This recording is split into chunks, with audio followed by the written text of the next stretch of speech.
Hello everyone. Today we are going to discuss cell injury. In that specific point, that is intracellular accumulations and calcification. This topic comes under the pathophysiology third semester UG pharmacy in GTU and myself Dinesh Dangar. Here, while considering intracellular accumulations, is what indicates one thing, that is intracellular, that is in between cell, and next is the accumulations, that is the gathering. So what we can understand while going through this specific word, that is intracellular accumulations, there will be a gathering of fluid or accumulation of fluid inside the cell. It may be there in nucleus, or it may be there in cytoplasm, or it may be there in in between those two cells.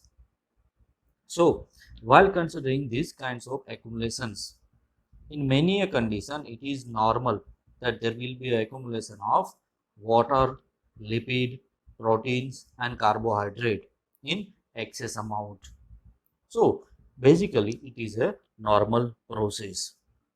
But in many conditions in which intracellular accumulations of those substances will be increased for those abnormal or in abnormal amounts in specific cytoplasm, or in nucleus.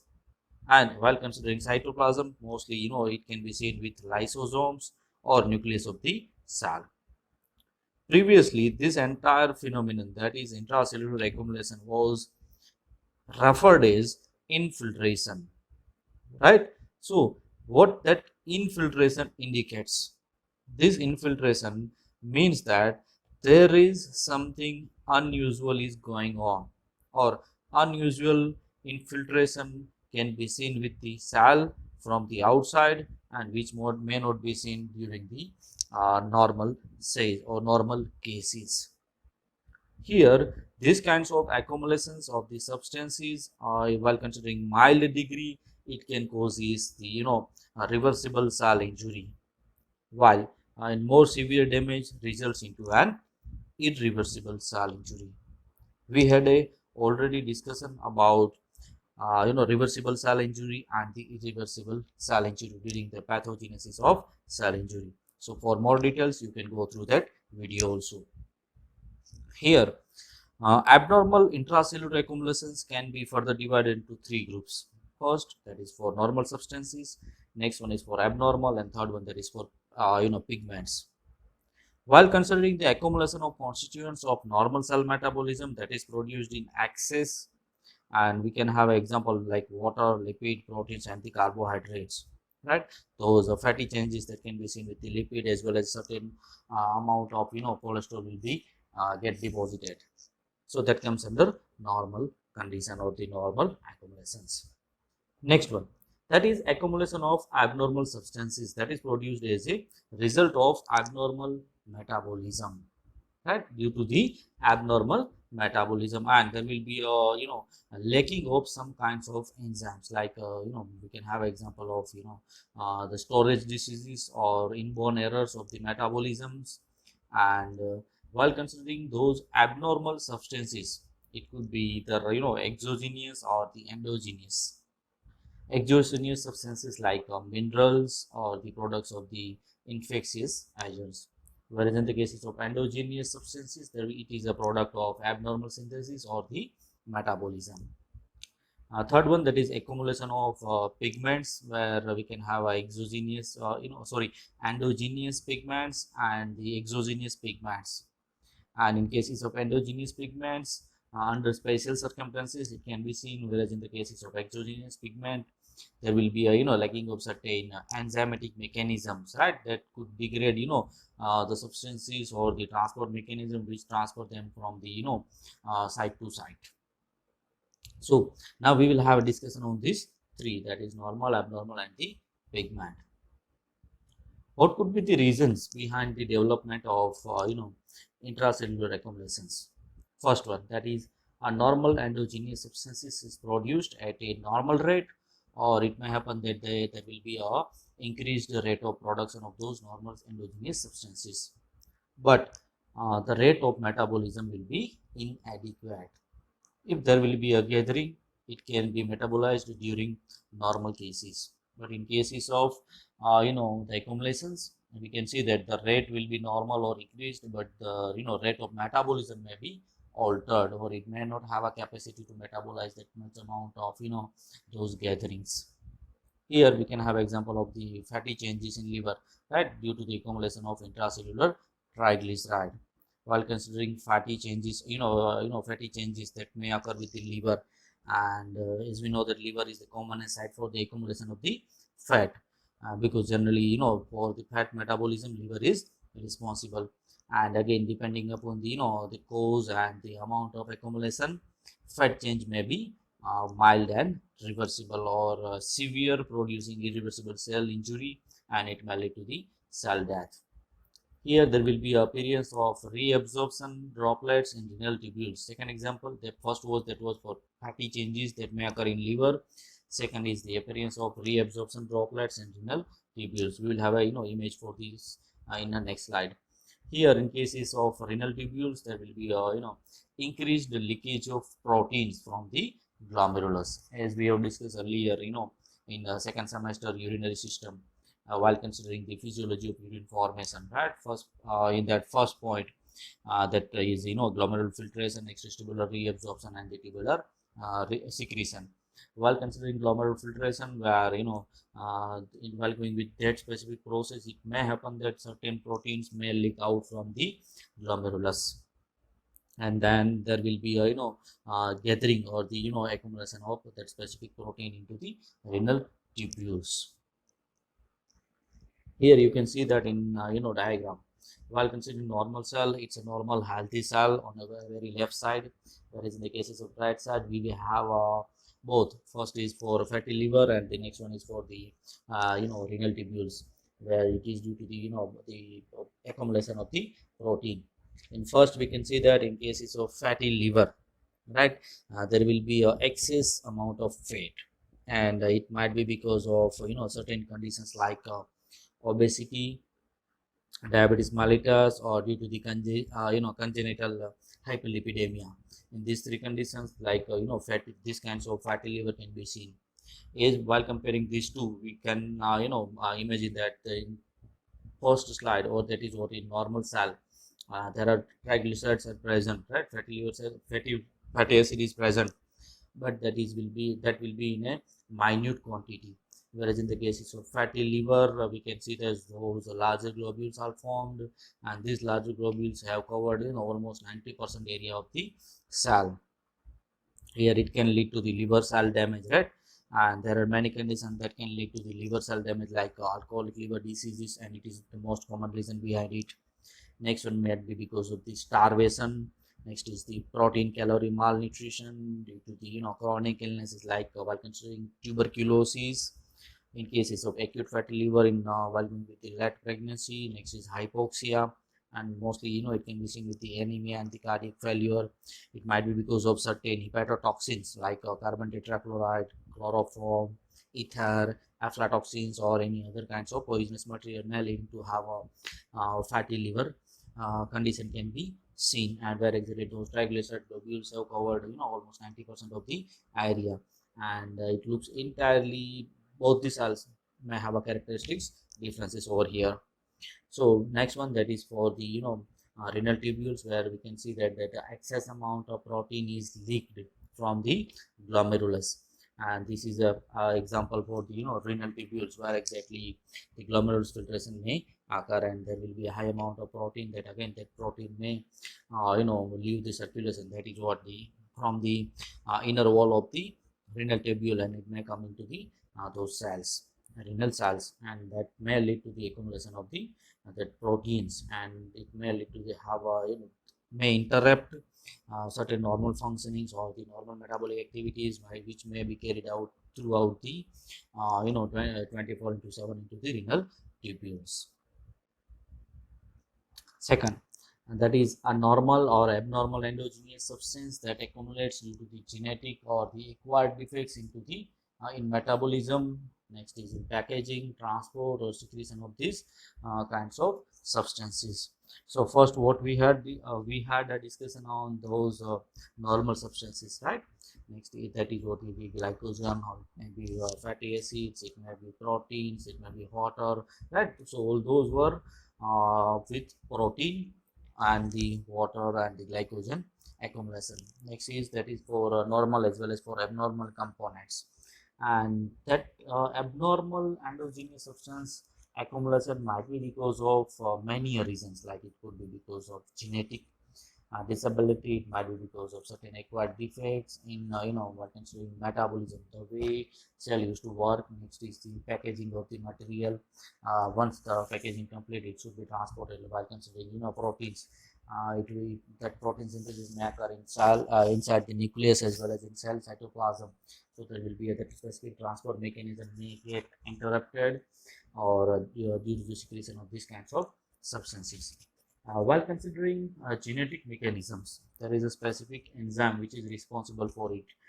Suppose that there are certain enzymes like alpha 1 antitrypsin, and due to the deficiency of this alpha 1 antitrypsin, the single amino acid substitution in enzyme that results into the defects in protein folding. The way previously the protein was folded, and that specific protein folding may lead to the formation of DNA, as well as that protein may be folded on the ribosome as well as in nucleus. So there will be a defect in this protein folding and the accumulation of the enzyme in endoplasmic reticulum of liver in forms of globular eosinophilic inclusions. So in many cases where there will be a deficiency of this alpha 1 antitrypsin, and it can be seen with those the changes or the alteration in normal cellular metabolic activities, and it could lead to the further intracellular accumulations of those proteins or the other abnormal substances. While considering defect in specific enzymes of metabolizing lipids and the carbohydrate, right?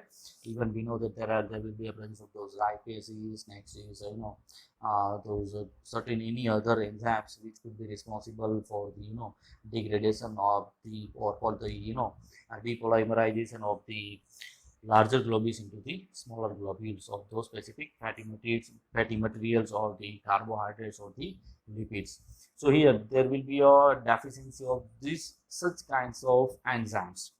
So because of that lacking of that specific enzyme, there will be a depo or intracellular deposition of these specific substances, specifically in the cytoplasm as well as in lysosomes, and this could alter the normal metabolic activity or the physiology of the cell, and this may lead to the cell injury. It could be a reversible cell injury or the irreversible cell injury.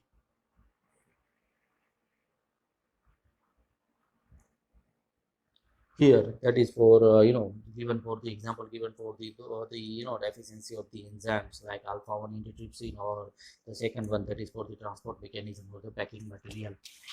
Here while going with the first image in that above, that is what the complex substrates will be there, like proteins or the carbohydrates or the lipids or the fats, and with the in the presence of certain enzymes, it will get converted into the products which may be soluble in cytoplasm or nucleus, and further that can be utilized with the help of those um, specific organelles for the metabolic activity.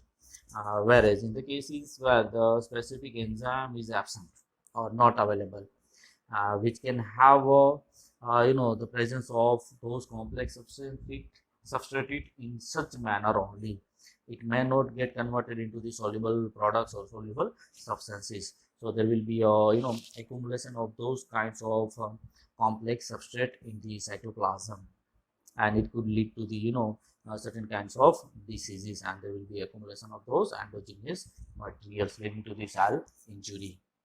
Here next one is for the transport mechanism. In cases of transport mechanism, we can have here the example is given for the vesicle mediated transport, where for specific vesicles will be formed for specific kinds of ions or the any substances, and which may be transported from the extracellular compartment to the intracellular compartment towards the nucleus, or as per the demand of the that specific organelles. In many conditions where exactly the ingestion of the indigestible material can be seen, where this kinds of that indigestible material cannot leave the intracellular compartment, and due to the presence of these kinds of indigested material within the cell membrane can causes the damage to the cell membrane, as well as can lead to the cell death of the specific cell, right? So it may even lead to the cell injury. Third one, that is accumulation of the specific pigments. While considering an abnormal exogenous substance is deposited and they accumulates. Here, because cell has neither the enzymatic machinery to degrade the substance nor the ability to transport it to the other sites.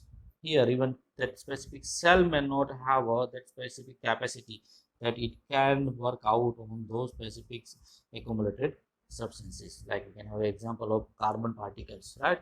And such non-metabolites, that chemicals as like silica particles. For that, cell cannot remove carbon or silica from the intracellular compartment to the extracellular compartment, and there will be a gathering or the accumulation of that specific particles inside the cytosol.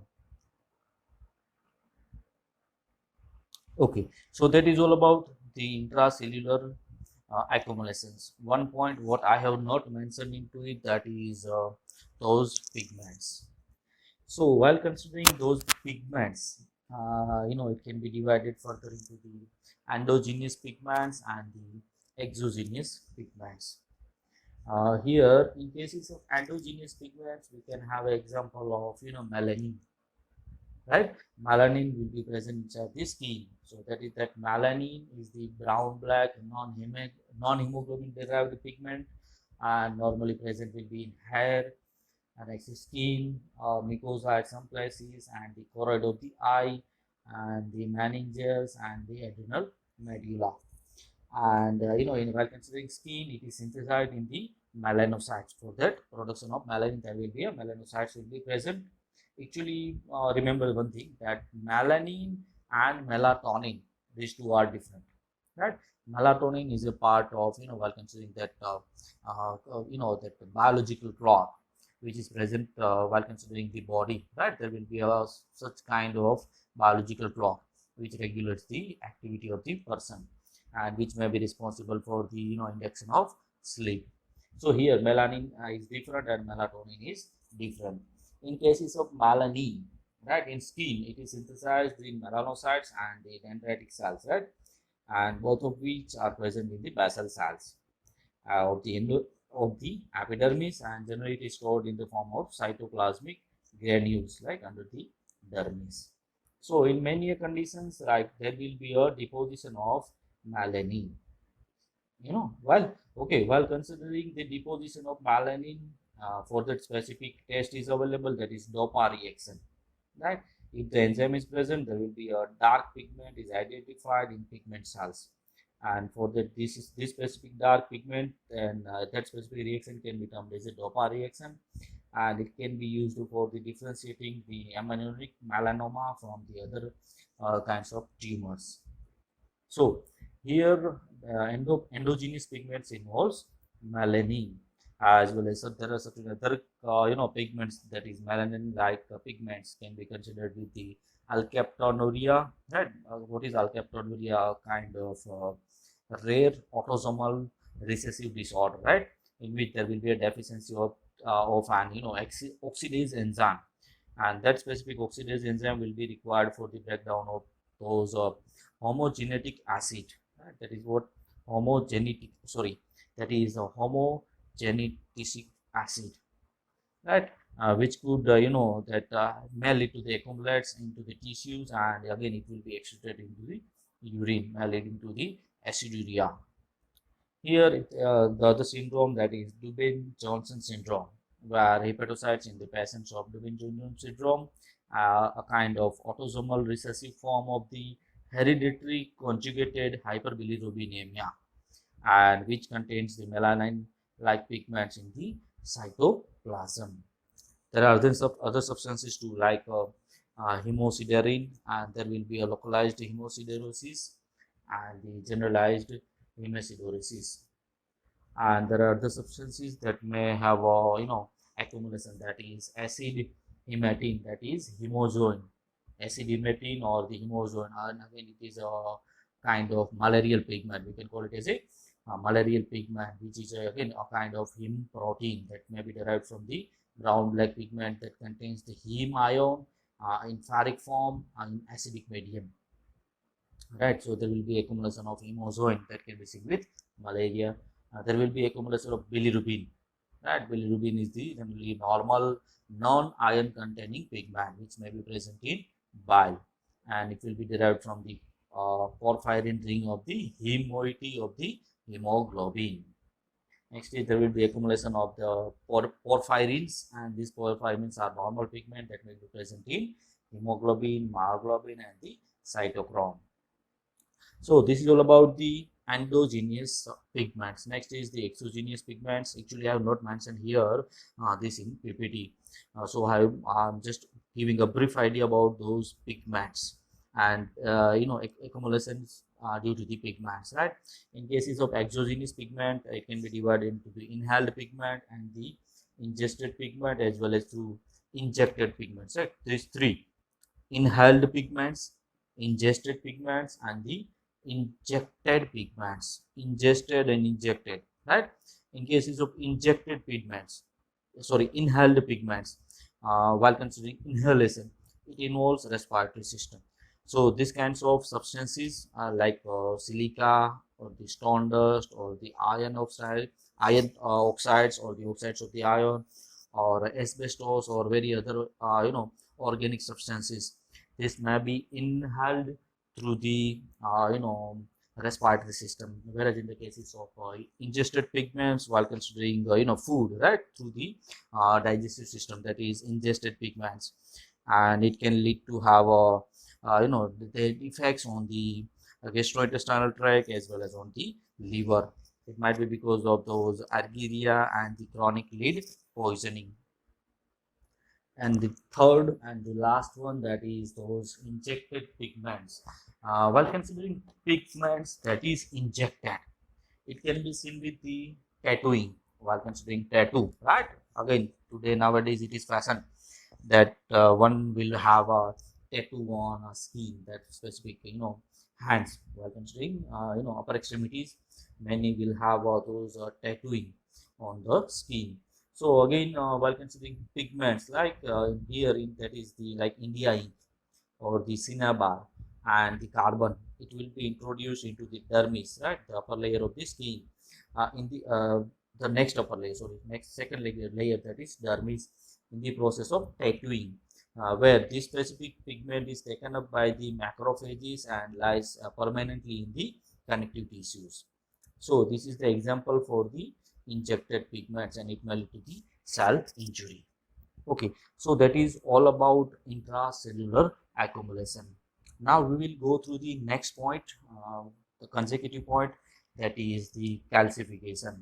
Again, we can consider like a kind of accumulation, but here there will be accumulation of the, well, we can say that there will be a deposition of a specific ion, that is calcium, and there will be a abnormal tissue deposition of calcium salts with smaller amount of iron, magnesium, and the other mineral salts.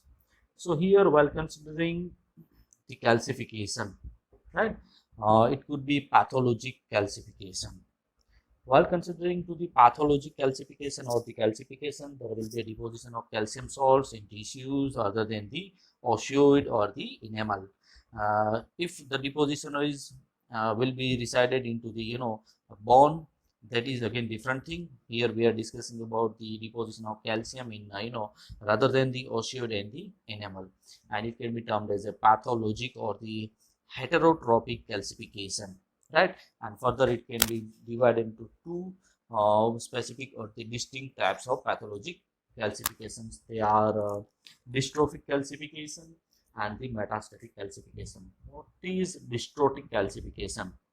While considering dystrophic calcification, it is specifically characterized by the deposition of calcium salts in dead or degenerated tissue. Remember, you need to remember the differences between these two, dystrophic and the metastatic. What is dystrophic? Dystrophic calcification can be seen with the dead or degenerated tissues with normal calcium metabolism and normal serum calcium level. So that is dystrophic. Whereas in the cases of metastatic calcification, it can be seen in apparently normal tissues and is always associated with the deranged calcium metabolism. That means there will be an alteration in calcium metabolism leading to the hypercalcemia, or in many cases of hypercalcemia may associated with the calcification. Now we will go through these two, that is dystrophic and the metastatic. So while considering dystrophic calcification, right, here it might be because of, while considering types of it, that there will be calcification in dead tissues and the calcification of the degenerated tissues. So there will be a deposition in locally specific in dying tissues in spite of the normal serum level of the calcium. So there will be no alteration in calcium metabolism or the the normal serum level of the calcium, and is found generally areas of the necrosis and in many cases of aging or the damaged heart valves. Next is, that is, it appears as a fine white granules or clumps and often felt as gritty deposits. Here, while considering pathogenesis of it, there will be a formation of those crystalline calcium phosphate minerals in form of apatite SAMase hydroxyapatite of the bond, and it occurs in two phases, that is initiation and the execution. Here there will be an initiation of intracellular calcification occurs in the mitochondria of the specific dead or dying cells that accumulate the calcium. Right here, while considering pathogenesis of the dystrophic calcification, we can see that there will be a intracellular calcification, right? It will be in two phases, initiation and the execution. While considering intracellular calcification, it occurs into the mitochondria, or it may target specifically mitochondria in dead or the dying cells. Whereas in cases of initiators of the extracellular, which includes the phospholipids that may be found in the membrane bound vesicles by a process called membrane facilitated calcification, right? So here, for intracellular calcification, reason behind intracellular calcification and the extracellular calcification.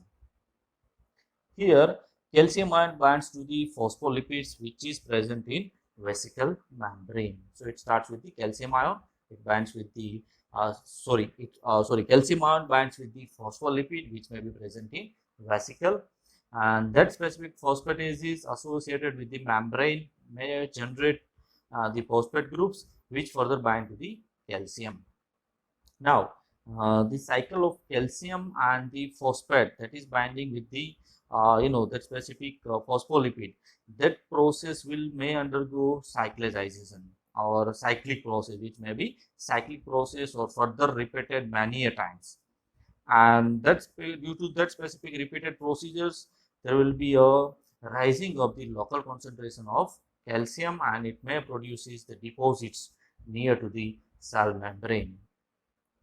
Next is, there will be a structural changes that may occur in the arrangement of the calcium and the phosphate groups, and it could generate the microcrystals, right? That calcium may be stored in forms of microcrystals, which further propagate and perforate the membranes. Next one, that is metastatic calcification. While considering metastatic calcification, it occurs into the normal tissues and it can be seen with or due to the hypercalcemia, right? Here the calcium salts in normal tissues, and it might be because of resulting from the hypercalcemia, and it is secondary due to the some disturbances in the calcium metabolism.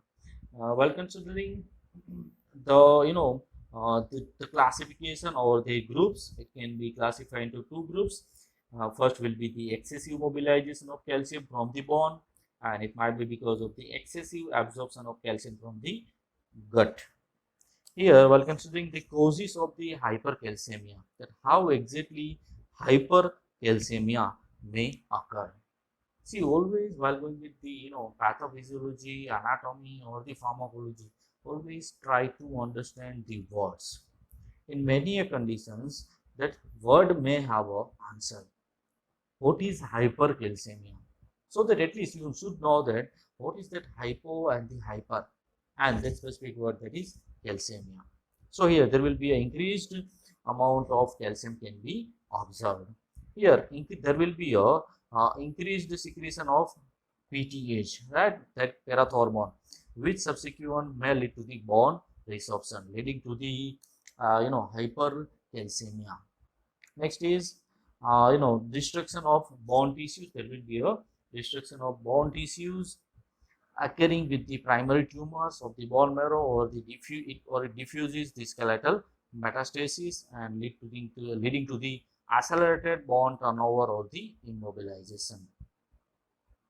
Here, while considering vitamin D related disorders can cause the hypercalcemia, and due to the renal failure, there will be a increased retention of the phosphatases, and it might be because of the aluminum intoxication and the milk alkali syndrome. While considering metastatic calcification, it affects the interstitial tissues of the gastric mucosa, kidneys, lungs, systemic arteries, as well as the pulmonary veins.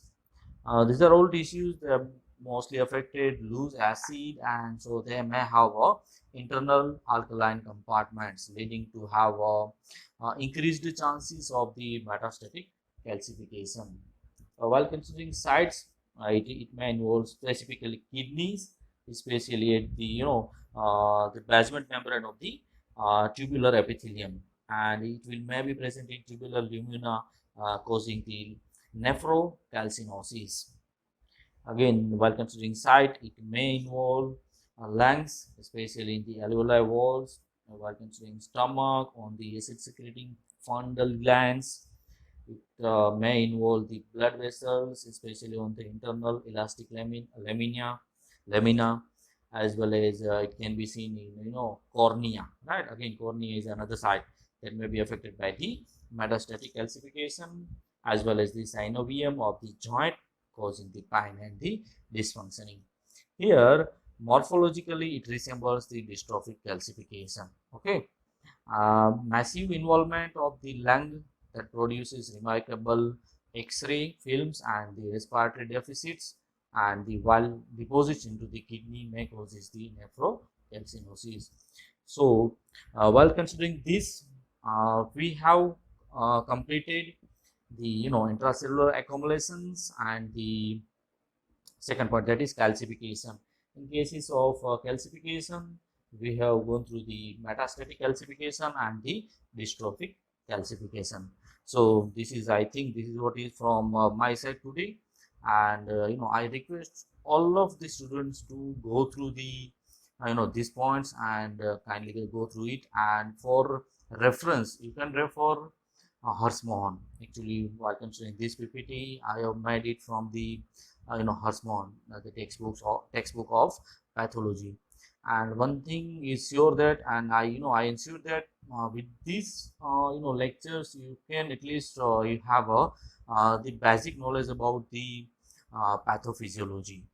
See, these videos are prepared for UG pharmacy students. Even other students like students of nursing or the medical sciences can go through it, and it may happen that the content or what I have mentioned here, that may be shortened, or it may happen that I have not included all those topics, right? Because according to the syllabus given by the Gujarat Technological University for UG pharmacy students, it is prepared. And for others, you can upgrade your knowledge about the medical sciences with such kinds of videos. And see, basically, I am or we are teachers. We are not YouTubers, right? So I request all of the students to subscribe this channel, and as well as the press that specific bell icon, so that whenever I upload any new video, you will have a notification for the same. Thank you, and thank you very much.